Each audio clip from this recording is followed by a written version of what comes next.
Asante sana Mheshimiwa Mkuu wa Wilaya ambaye unamwakilisha Mheshimiwa Mkuu wa Mkoa.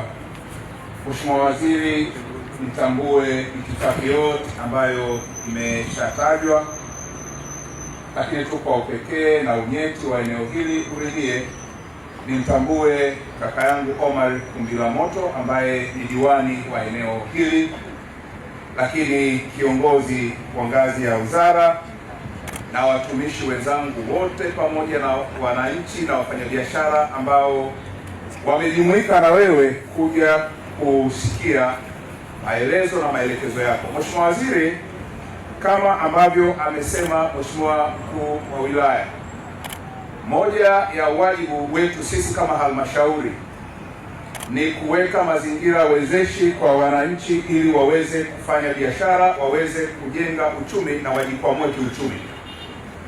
Huo ndio hasa msingi wa uendeshaji wa halmashauri.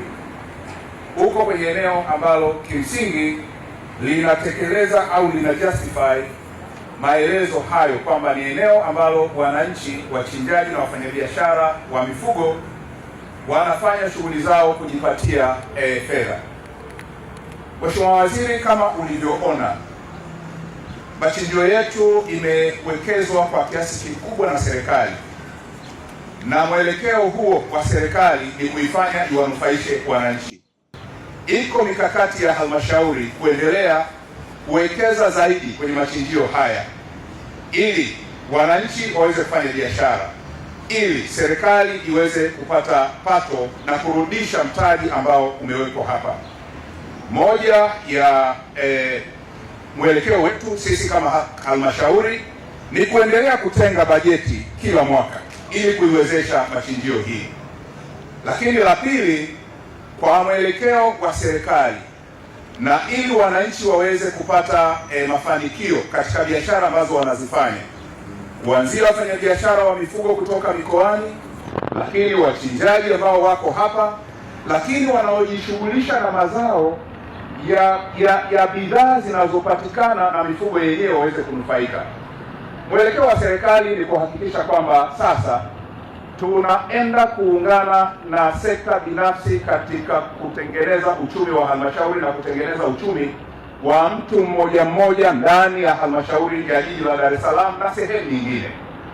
Kwa msingi huo, Mheshimiwa Waziri, tayari iko mipango ya kuboresha ufanyaji wa biashara kwenye eneo hili.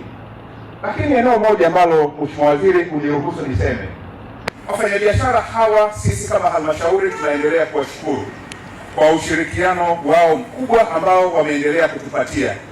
Mheshimiwa Waziri, utaona umetembea kwenda kwenye mabucha yetu, umejionea, lakini tumepokea changamoto za wafanyabiashara. Nikuhakikishie Mheshimiwa Waziri, halmashauri ya jiji la Dar es Salaam chini ya usimamizi wa mstahiki meya, lakini chini ya usimamizi wa wilaya kwa maana ya mkuu wa wilaya na mkoa, changamoto hizo tutaenda kuzitatua.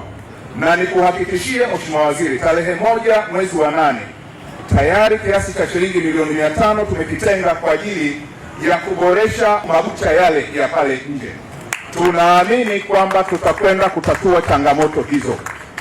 Na katika hili Mheshimiwa Waziri, tuko serious na tuna zero tolerance katika utekelezaji wa chochote ambacho tunakipanga, na msingi wetu huo ni kuhakikisha wananchi hatua kwanza. Mheshimiwa Waziri, ni kuhakikishie tutasimamia maelekezo yako ambayo umeyatoa ndani, lakini tutasimamia maelekezo ambayo unayatoa sasa, na tuko tayari kupokea maelekezo hayo.